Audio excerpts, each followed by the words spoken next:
Very good. Abraham, I wanted three stories. Two of them I know are true. So. They're all true. Okay. Two of them are interesting.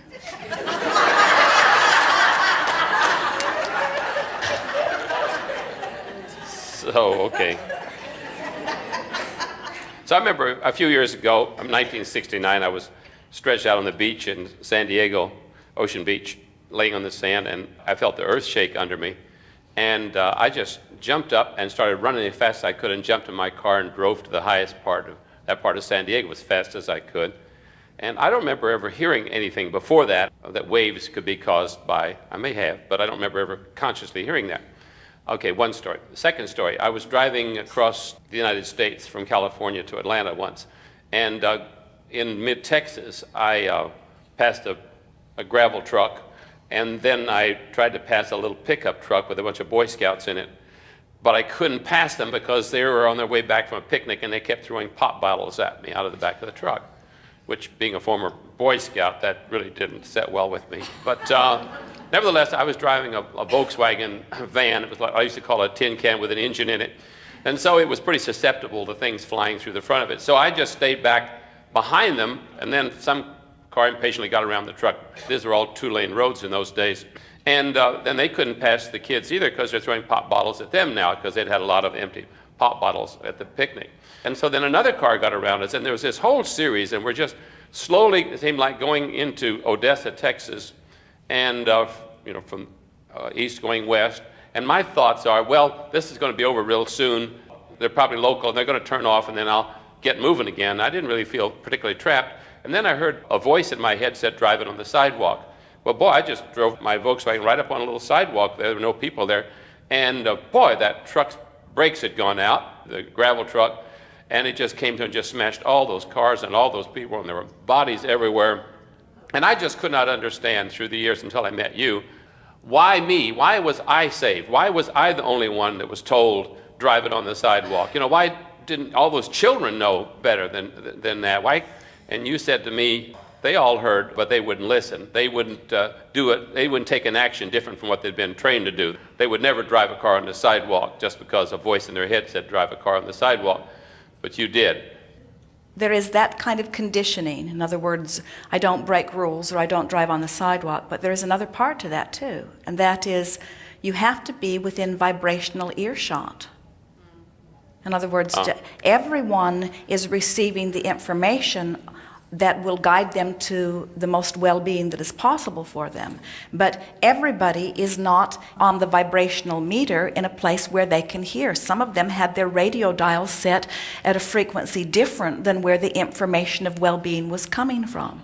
You said it yourself, in your absence of frustration, because you felt relief, you knew that they were going to be turning off. You had been driving. You drive regularly. You are an open vessel when you drive. You were a free being. You weren't doing anything that you didn't want to do. You were tuned in, tapped in, turned on relative to a lot of things in your experience. If you could think back more specifically, you would remember that it was a time of great opening for you relative to a lot of things.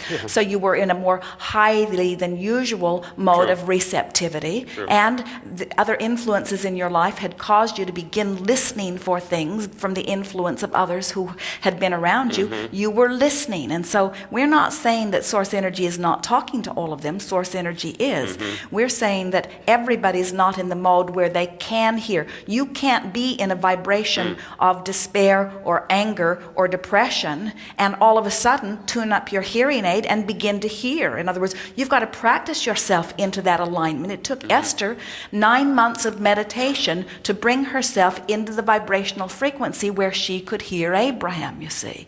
And it's the same sort of thing. Everyone has the potential of hearing, but everyone is not necessarily in this moment on the vibrational wavelength where they hear. So it turns out that the blessed ones that hear are not hearing because they are blessed and chosen to be told. It's that they have blessed themselves into hearing, you see. You're special because you're listening, not because it's being told to you, because it's being told to everyone. Okay, my next story, this I'm not sure is true. Someone sent us an email, and three people said they've heard it on the news recently. I haven't been listening to the news, but they said that this tsunami hit a certain area, I think in Sri Lanka, and that I think they said they found 22,000 human bodies, but although it had also gone through a game preserve, that not one animal body was found, that all the elephants and lions and tigers, and not even a rabbit, they said, had drowned. In other words, that they had all ran for the, like I did from San Diego Beach. When they felt the tremor, whatever they felt through the earth, they head for the high hills, and they were all safe. Okay, so now and then, and that may be true or may not be true, but I believe it is true. And then finally, because I know that you can feel it, Esther, when we used to be concerned about earthquakes a few years ago, I remember you could make one of Esther's eyes twitch if there was an earthquake anywhere on the planet, and you'd make her other eye twitch if there was a volcano anywhere on the planet. We'd read it in the newspaper, there was something on the other side of the earth. So I know you do feel them all the way through the earth, or Esther could through you. Then she got tired of winking and blinking so much, we quit that game. So anyway, the animals obviously felt that, and I'm guessing, and off they went. Okay, now here's my question. And so we're getting many, many, many emails in the last week wanting to hear from you. Why would so many people choose to take a departure from Earth at the time that those tens of thousands or 100,000, whatever people have left physical in the Asian, Indian Ocean scenario? So my question is about the word choice. You want us to explain why each one of them? No. It will take quite a while. No. I want you to answer their question for them on tape. Well, let's put it in perspective. Thank you. We will do our best to answer this, but you have to be somewhere in our vibrational vicinity even to begin to get this. So this answer will soothe you or annoy you. And it will depend upon how close you are to recognizing that there is no such thing as death. Fast forward for a moment. How many people do you estimate made their transition directly related to this tsunami? Over 100,000? So now fast forward 50 or 60 or 70 or 80 years and focus upon those same people. Would they still be here, or would they then be gone anyway? In other words, so time is going to annihilate all of you. Would you agree? So we're just wanting you to sort of follow our reasoning here. So you accept that death is an inevitable process of what you call human life. In other words, you're coming and going and coming and going. And that many people are dying on a regular basis around your planet for a lot of different reasons. And that is not so upsetting to you. What's upsetting to you is that it is happening to so many so quickly. But we want to get to the heart of why it's bothering you, because we think it is an issue that you have with the idea of death. In other words, we can't begin to soothe you about the idea of that many people making their transition within a relatively short period of time until you have soothed yourself about the idea of death to begin with. The reason that our answer is hard for people to hear is because there are many people who equate death with things that go wrong. You call death that bad thing that you don't want to happen. You push against death very hard for very long, and so then when death happens, you mourn the loss of someone, or you experience the trauma of the death. You are not in the flow of understanding that you are eternal beings, and that what you call death is just a refocusing of life, you see. So we wanted to give you that basis so that you would understand that some who make their transition, and there were animals, by the way, some who make their transition because they have experienced enough resistance that even though they would tell you that they want to continue life in this body, they've not practiced the vibration of life as much as they've practiced the vibration of pushing against. So as those that we were talking about, they're just not in a place where they hear. Where there are many who are so involved in living that living in this physical body on the beach or living non-physically is not such a vibrational difference. The transition from physical into that which you call non-physical or death is not a tragic experience. It's a normal experience. One of the primary reasons that we enjoy visiting with you so much, we want to bring all of you to the place where you are enjoying your now so much that you're not unhappy about how long it took you to get here or how long you think you will be here. In other words, we want you to live a series of nows that feel good to you. And so now we want to draw your attention to this. Right now is now. We are in the Eastern time zone on your continent. California is in a time zone that is different, but it is still now. China is in a time zone that is different, but it is still now. Non-physical is not in any time zone, but it is still now. In other words, everything is happening now, now, now, now. So there is someone frolicking on the beach now, and then they drowned, and now they're frolicking in the non-physical, but it is still now. And the spirit has not experienced anything detrimental other than a powerful and abrupt awakening into well-being. In other words, we don't get this trauma you have over death because we have the advantage of a broader view.